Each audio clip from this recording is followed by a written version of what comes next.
She has given them all good, warm clothes. She makes sheets and spreads for the beds, and she wears clothes of fine linen.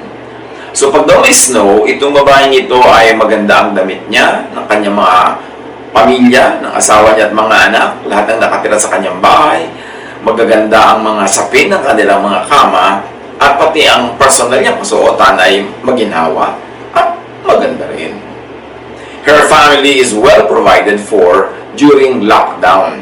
In their case, binabasa natin during the winter lockdown, na pwedeng i-apply sa lahat ng uri ng lockdown at ngayon ang ating quarantine. So, pamagandang pag-aaral natin ngayon, mga kapatid, lockdown queen, reyna ng mga lockdown. Proverbs 31:10-11. How hard it is to find the perfect wife. She is worth far more than jewels. Her husband depends on her.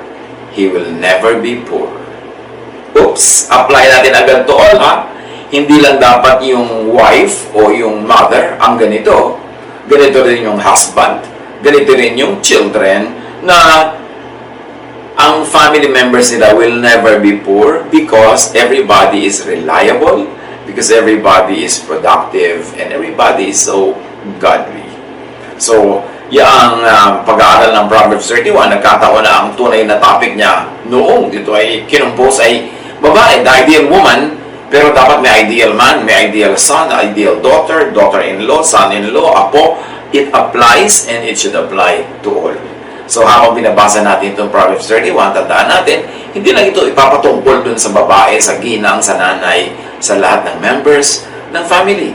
At isa-isahin natin. How hard it is to find the perfect wife, or the perfect husband, or parent, son or daughter, employer or employee, etc. Lahat ng mga taong kasama natin sa buhay na may pananagutan tayo sa isa't isa, na matututunan tayo sa babaeng ito. She is worth far more than jewels. Her husband depends on her. Or his wife, his parent, his son or daughter, his employer or employee depends on him or her.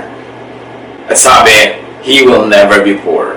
Or in this case, she, he, they will never be poor, na ang magulang, ang anak, ay dependable. Ang asawa, ang manugang, lahat ng miyembro ng pamilya dependable. They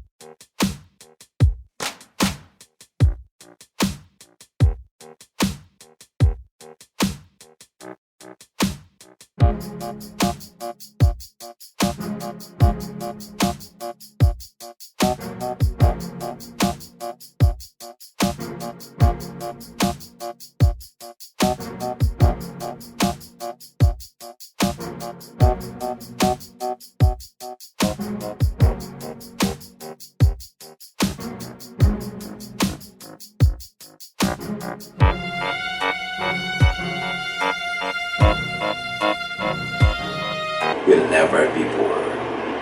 So from here on, we will read she as he, as they, as you, as I, as we.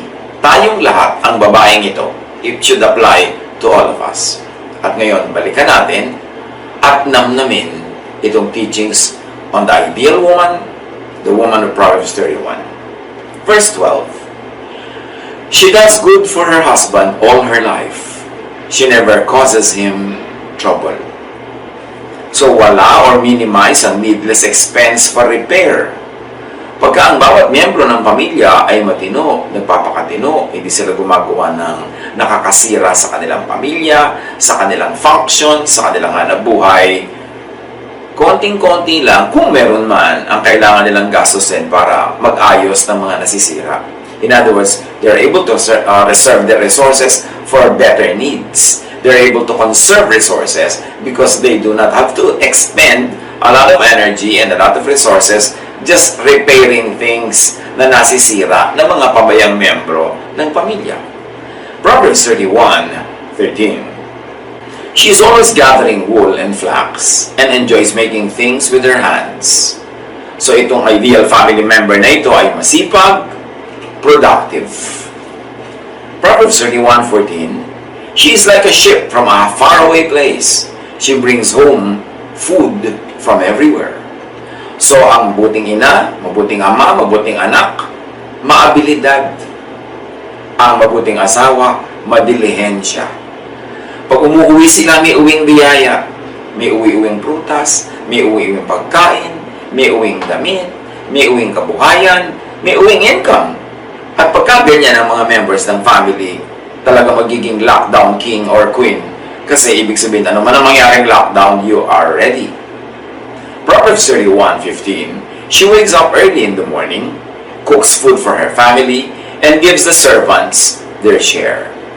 So this very, very ideal family member, mother, father, is organized ang time niya.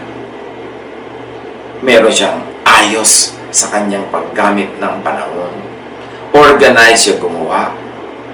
May mga katulong sa bahay pero siya ang nagbibigay ng portion ng kakainin para walang sobra, walang sayang. Siya ang nagbibigay ng toka-toka na kakainin ng bawat isa para bagay sa pangangailangan ng katawan na yun ang ibibigay niyang pagkain. In other words, hands-on sa family life. A good father, a good mother, son, daughter, apo, spouse, hands-on sa family life. Hindi dinedelegate lahat sa mga katulong, sa mga paid hands. Pagkat marami kang pwedeng i-delegate. But the important things are really ginagawa nung merong malasakit at merong talino para gawin yun ng mabuti. Proverbs 31:16, she looks at a land and buys it. She uses the money she has earned and plants a vineyard. Itong babaeng ito, marunong mag-invest. Nag-i-invest, nagpo-produce ng wealth, hindi puro gastos lang. So marunong siya. Marunong siyang bumili ng lupa, yung pagkataniman, yung pwedeng pagkakitaan. Pagkatapos magtatanim siya. At yung pinagkakatanim niya na yun, yung bunga, pagkakakitaan niya, i-invest na naman niya sa iba. Hindi pagkakumita, gastos. Alam niyo kung paano magiging handa sa lockdown? Kasi hindi lang naman ngayon yung lockdown na yan. Maraming equivalent yan at maraming chances sa buhay na mauulit ang mga ganitong pangangailangan na ibig sabihin, limited ang movement mo. Limited ang movement mong magtinda, kumita, o bumili. Pero may stock ka sa bahay. Meron kang perang gagastusin, meron kang mga investments na kumikita kahit wala ka doon ngayon dahil naka-lockdown ka. Ganun ang mga pamilya na magiging handa sa ganitong pagkakataon. Kahirap-hirap nung wala kang hanap buhay today, bukas gutom ka na. Kasi wala ka man lang savings, walang sobra. At syempre, yung iba, hindi naman nila kasalanan yan. Kasi hirap na sila sa pagtatrabaho, pagod na pagod sila, pero talaga ang liit ng kita. O kaya ang dami talaga pinagkakagastusan na hindi sapat ang kinikita. Pero doon sa mga nagkakaroon na ng chance na kumita. O yung merong chance dahil may talino, may angking galing, may marketable skill, dapat pagka dumadating yung mga lockdown, hindi ka natutuliro, hindi ka nawawala ng makakain, may inom, kasi nakapag-ipon ka, laga ka sa iyong bahay, o kung saan man ikaw pwede mag-ipon ng mga kailangan mo sa buhay. At ang pinag-uusapan natin dito, hindi mga isang kahig isang tuka. Kasi yung iba talaga, nasadlak sa ganung buhay because of the economic inequalities sa ating lipunan, pero meron naman mga nagkaka-chance na kumikita, pero walang pera pa rin kasi laging gastos, laging consume, laging pasarap, laging arte. Mahirap tuloy pag nagka-lockdown. Wala kang mabunot na pera kasi wala kang balang naitago kahit sa ilalim ng baso. Mahalaga na matuto tayo sa babaeng ito. Sa mga iba, parang sasabihin nyo, lockdown na ngayon, paano yan? Yes, pero para sa mga susunod dahil I have no doubt, I believe that the Lord will take us out of this difficult situation. At dapat pagka dumating yun, meron na tayong another chance. Dapat hindi tayo maging the same lang kaysa katulong araw. Meron tayo dapat mga matutunan na lesson dito sa lockdown na ito. Na mahalaga meron kang extra income, mahalaga meron kang savings, mahalaga meron kang stock na mga kailangan mo sa buhay, mahalaga meron kang goodwill sa iyong kapitbahay para kung kailanganin mo ang tulong niya, tutulungan ka niya dahil magaan ang loob niya sa iyo. So this lockdown queen of Proverbs 31 really has so much to teach us. At napakahalaga sa Proverbs 31:17, she works very hard, she is strong and able to do all her work. So ang babaeng ito ay malakas ang katawan, malakas ang loob, na lalo namang dapat mangyari sa mga kalalakihan, sa mga ama ng tahanan, mga kuya, mga husbands. Proverbs 31:18, she works late into the night to make sure her business earns a profit. So pag meron siyang ginawang negosyo, nakabantay siya, naka-hands-on siya, talagang tinitingnan niya ang kanyang stock, nakukupitan ba siya, tinitingnan niya kung may nasisira, may nabubulok, na i-deliver ba ang produkto sa tamang oras, meron bang quality control, quality assurance, all of that. So lagi ang nangyayari sa kanya, meron siyang kita, hindi lugi. Hindi magne-negosyo na nga, tapos nalugi pa, lalong nawalan, although yung iba naman, hindi nila laging kasalanan, talagang, sabi nga ng Bible, paminsan-minsan may inaabot ng lalas, time and chance happens to all. Pero kung lagi ka nalang nalulugi, lagi nalang may nasisirang goods, laging merong pangit yung quality, abay dapat meron ka ng pananagutan dyan. Pagpaulit-ulit. Ibig sabihin, hindi ka na malas nun. Siguro may kapabayaan na natutupad. Proverbs 31:19, she makes her own thread and weaves her own cloth. So she's very resourceful and inventive. Ngayon naman siguro hindi na kailangan ikaw pa gumawa ng sinulid mo at maghabi ng yung tela. Pero maraming equivalent ito. Ibig sabihin, nagpo-produce siya ng kailangan niya, nagagawa niyang makalikha ng mga bagay na makatutulong sa kanyang hanap buhay. Apply natin yan sa mga detalye ng buhay natin ngayon. Proverbs 31:20, she always gives to the poor and helps those who need it. Yun ang isa niyang malaking sekreto. Bakit siya maasenso? Bukod sa siya masipag, siya ay organized, she is a giver. She is charitable. Mapera, pero hindi mukhang pera. Marunong siya maghanap buhay, pero marunong siyang magbigay buhay sa mga nangangailangan. Hindi yung nung naging business-minded, everything is business. Wala nang charity, wala nang pagbibigay, wala nang pinapalampas, wala nang kabaitan. Puro na lamang ang iniisip, debit, credit, tubo. Kaya itong babae ito, very balanced. Malaki at matibay na security ang charity. Kasi you harvest what you plant. God is delighted with such kind acts. So kung masipag ka, organized ka, marunong ka mag-invest, marunong ka mag-feasibility study, hands-on ka, nakabantay ka sa iyong hanap buhay, tapos charitable ka, mapagbigay ka sa talagang truly needy. Hindi yung mga tamad lang na kinukonsinti mo, yung talagang sobrang tanda na, sobrang bata pa, o may sakit, o minsan inaalat sa buhay, o nagkakataon na talagang walang-wala, tinutulungan mo, aba, para bang sinabi mo nang nakakatiyak ka na pwede ka maging masagana kinabukasan. Kasi una, may tanim ka, may negosyo ka, may hanap buhay ka, tapos may tanim ka sa puso ng mga taong nangangailangan na parang aariin mong puso yun ng Diyos. Dahil sabi ng Panginoon, ang ginagawa mo sa mga kawawang ito ay aariin kong ginagawa sa akin. Therefore, ang Diyos ang magsusukli. Verses 21 to 22.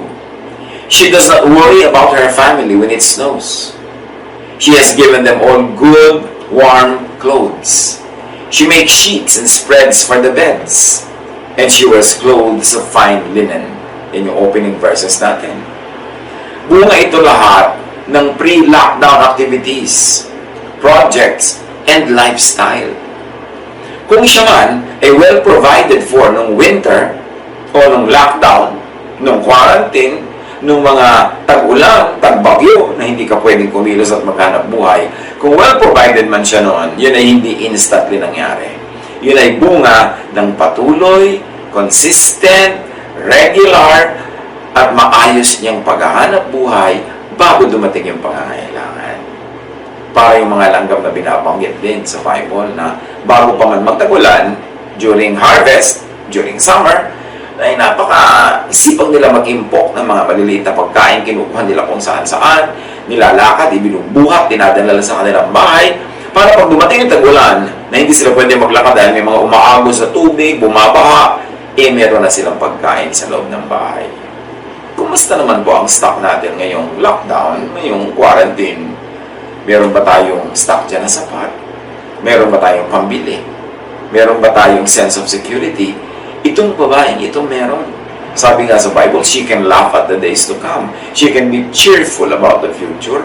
Kasi alam niya, merong maging bunga ang kanyang mga naging paghihirap long before winter, long before the lockdown. Kung hindi ganitong mahusay, kung ang tao ay tamad, pabaya, burara, gastadora, walang income at walang extra income, walang savings, alam na natin kung ano mangyayari pagka may winter, pagka may lockdown. Tuliro, lito, takot, hirap, hikahos, kasi naging hindi mapaghanda. Gusto kong ulitin, may mga tao naman talaga hindi tumitigil magtrabaho, kaya lang sobrang liit ng kita, kaya wala rin maimpok. Hindi yun ang pinag-uusapan natin. Ang tinutukoy natin yung may kakayanang mag-impok o may kakayanang kumita, tapos hindi naman kumikita o hindi nag-iimpok. Yun ang tutunganga pagdating ng lockdown. Wala silang she can laugh at the days to come. Ang mangyayari pag may lockdown, pag may bagyo, pag may winter, pag mayroong taghirap, puro stress, worry, anxiety, and fear. At ang Panginoon, kaya niya tayo gustong nagtatrabaho lagi. Di ba, 6 days you should labor and do all your work, and on the 7th you will rest. So every day of rest must have a counterpart na 6 days of work. Bakit? Para makaproduce ka ng pagkain, makaproduce ka ng wealth na higit sa iyong pangangailangan na pang-araw-araw lang. May naiimpok ka, may naitatabi ka, may naitutulong ka sa mga tunay na kapuspalad na worthy na tulungan dahil may mga liabilities sila, meron sila siguro mga kapansanan, kaya hindi sila makapaghanap buhay. Pero yung tatamad-tamad, tas gastador, puro luho, tas pag nawalan, sino may kasalanan nun? Dapat tayo mag-isip-isip. Kasi pagka hindi ka nag-impok, hindi ka naghanap buhay, hindi ka nagtrabaho, wala kang stock, ang mangyayari, ipapasa mo yung burden na yon sa mga taong malapit sa iyo, na nagmamahal sa iyo. So baka ate mo yon, yung inipon niya ibibigay sa iyo, kuya mo yon, nanay mo yon, anak mo yon, na yung pinaghirapan nila, biglang wala na silang sobra kasi ibibigay na sa iyo dahil wala kang inimpok. Kaya pag tayo nagpapabaya sa buhay, ang sinasabi natin sa mga kapamilya natin, mga nagmamahal sa atin ay ganito, magpapakatamad ako, magtutulog ako, gagastos ako, magpapasarap ako sa buhay, at pagka nangailangan ako, nagkasakit ako, nagutom ako, ikaw ang magpakain sa akin, ikaw ang mag-alaga sa akin. That is the responsibility of people who don't make much of their good days to make money, to make an income, to make extra. Pag dumating ang lockdown, aasa ka. Ang hirap-hirap yata nung umaasa ka sa tulong ng iba. Kahit pa sabihin pambibigyan ka ng pagkain, hindi mo naman napipili kung anong kakainin mo, kung ano na lang ibigay nila. Alam naman mga reklamo ka pa. Binigyan ka na nga, pasalamat.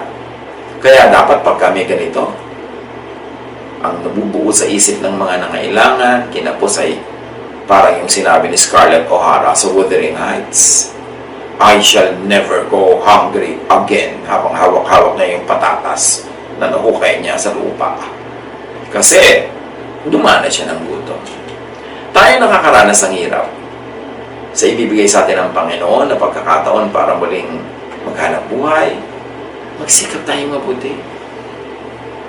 Lahat ng talent na ibinigay niya, gamitin natin to be productive. At maging matalino tayo sa paghawak ng pera, lalo-lalo sa pag-iimpok, at sa pagbibigay sa mga tunay na dapat at kailangan bigyan na nangangailangan. Dapat yan balanced. Sa lahat ng mga kinapos o kinakapos ngayong lockdown, meron pa tayong ibang pagkakataon na darating. Let's just survive this. Pagkatapos ang dapat nating motto, next time. Kaya next time, magsisikap ako. Kaya next time, magsisave ako. Kaya next time, mag-i-stock ako. Kaya next time, tutulong ako sa mga nangangailangan, magtatanim ako ng ganong kabutihan para kung kailanganin ko ang tulong, may tutulong din sa akin. Kaya